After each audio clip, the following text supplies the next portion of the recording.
Assalamualaikum warahmatullahi wabarakatuh. Apa kabar teman-teman? Alhamdulillah. Kita berjumpa lagi di video tentang tips public speaking. Sekarang saya akan ngebagiin tips yang keempat, gitu ya. Setelah teman-teman membuka dengan gain attention, menarik perhatian. Ya, kesan pertama itu mudah, kemudian yang kedua bagaimana teman-teman memberikan rasa penasaran, gitu kan ya, terhadap audiens, gitu ya, yaitu dengan menginformasikan hasilnya nanti ujungnya itu menjadi mau bisa apa, mau dapat apa, gitu ya. Dan yang ketiga yaitu bagaimana teman-teman bisa menyambungkan, mengkorek informasi, menyambungkan hasil pembelajaran sebelumnya yang didapatkan oleh audiens, gitu ya, untuk kita jadikan konten atau nyambungin konten kita, sehingga konten itu bisa kita dikonstruksi ulang kalau seandainya ada yang berbeda, gitu ya, dengan pengetahuan audiens yang di masa lalunya, atau kita teruskan, gitu. Audiens memiliki pengetahuan tersebut, gitu kan ya, itu stimulatory upaya learning ya, yang nomor 3 itu. Nah, sekarang yang keempat adalah poinnya, yaitu present the content. Menyampaikan, menyuguhkan, menghadiahkan sebuah konten itu bagaimana sih? Mungkin kalau bagi teman-teman nih yang sudah pernah mengikuti pelatihan saya, mengikuti kelas-kelas saya gitu di kampus ataupun di luar kampus, banyak sekali bagaimana kita membuat konten yang menarik, gitu ya, dari mulai bercerita menggunakan masa lalu, masa sekarang, dan bagaimana terjadi perubahan di masa lalu sekarang, bagaimana teman-teman membuat bagaimana poin itu penting, bagaimana alasannya, contohnya kayak gimana, dan penekanan lagi bagaimana poin itu penting, gitu ya.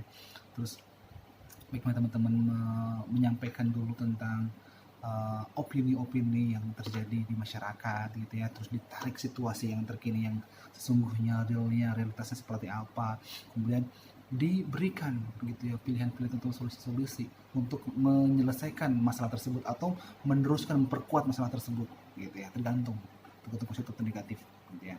Kalau positif berarti teruskan, optionnya adalah pilihan-pilihan untuk meneruskan memperkuat.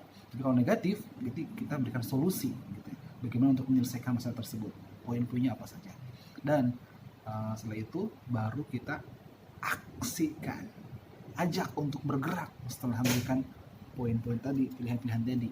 Cukup satu saja dari 3 pilihan, gitu, atau 5 pilihan, gitu, atau kesimpulan dari pilihan-pilihan tersebut atau option tadi.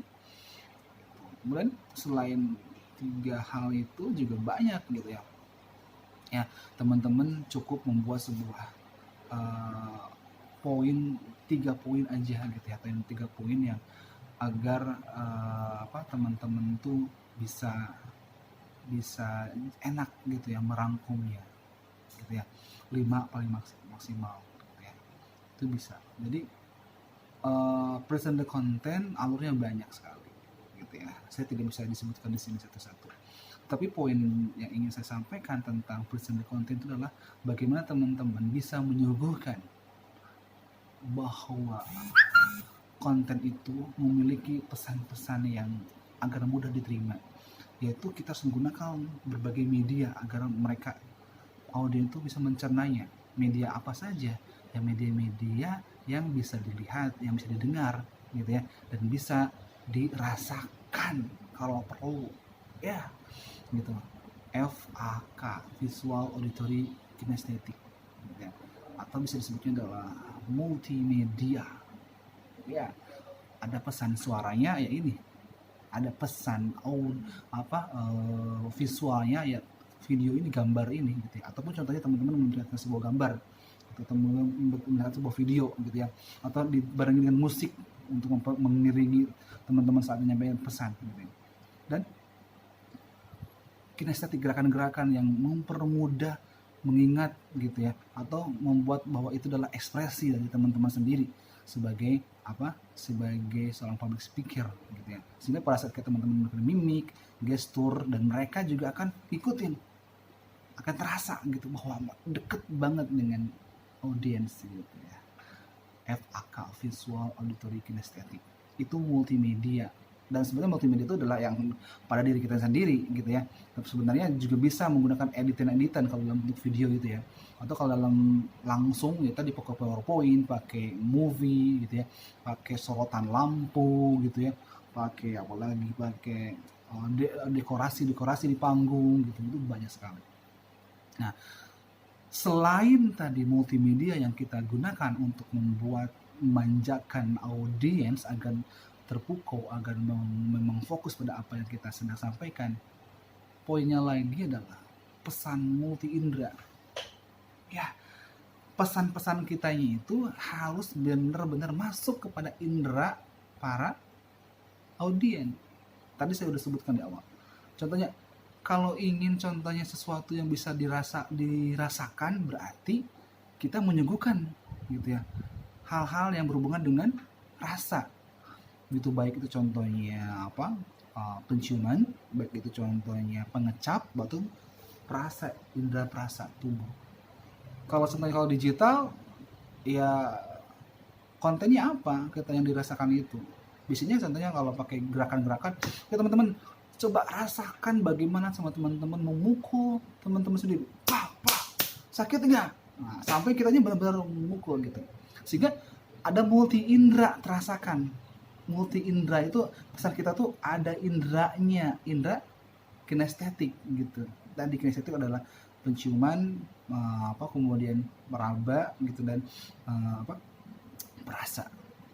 Terus selain itu juga auditorinya atau pendengarannya, si audien itu harus dimanjakan oleh kita. Kita selain suara kita yang naik, tinggi, rendah, kemudian artikulasinya jelas, coba berikan dramatisasi dari suara-suara. Contohnya seret itu kan nggak ada bahasanya gitu ya, keluar gitu. Atau contohnya sesuatu yang bunyi-bunyian yang bisa teman-teman suguhkan agar indera pendengaran oleh audien itu bisa ditangkap, terasa bahwa ini suguhan yang menyentuh indera pendengarannya. Sedangkan kalau visual ya tentu gitu ya, apapun yang bisa dilihat kita tampilkan pesan-pesannya itu. Contohnya nih, kalau kita mau ngomongin tentang pensil gitu ya, perlihatkan pensilnya. Bayangkan teman-teman kalau misalnya pensil ini serut oleh silet atau oleh cutter. Nah, jadi seolah ekspresi kita itu visualnya, suaranya, auditornya, bahkan saat kita merasakan sakitnya gitu, itu berarti udah dapetin tuh pesan multi inderanya. Plus juga multimedianya, sebenarnya kalau multimedia itu pakai alat ya gitu ya. Kalau multi indera itu tanpa alat pun bisa. Bahkan contohnya kita yang memang yang penting pesan multi inderanya itu kita yang harus menyuguhkan. Tapi kalau multimedia itu memang pakai alat gitu ya, soundnya gitu ya, tampilannya, editingnya dan sebagainya, itu yang kita perlu manjakan kepada para audiens gitu teman-teman. Kalau teman-teman ingin tahu bagaimana contoh presentasi konten, salah satunya saya pernah posting salah satu video tentang filosofi pensil. Teman-teman bisa cek di menit ketiga detik ke-6 kalau nggak salah ya, menit ketiga detik ke-6, teman-teman itu bisa melihat bahwa presentasi konten saya itu kurang lebih sampai ke menit ke-9 ya, 9 lebih 55 atau 56 gitu ya, menit ke-9. Nanti teman-teman bisa cek gitu ya di video filosofi pensil. Di sana teman-teman bisa merasakan bagaimana ekspresi saya, pesan multi indera saya gitu. Meskipun contohnya memang tidak ada editan multimedia ya, pesan multi inderanya itu yang saya suguhkan gitu teman-teman. Semoga kekuatan dari menyuguhkan konten itu bisa masuk ke indera-indera para audiens gitu ya, penonton yang ada di luar sana ataupun para peserta training dan sebagainya. Jadi pesan multi indera perkuat, dan alangkah baiknya juga pakai menggunakan multimedia. Sekian dari saya. Wassalamualaikum warahmatullahi wabarakatuh.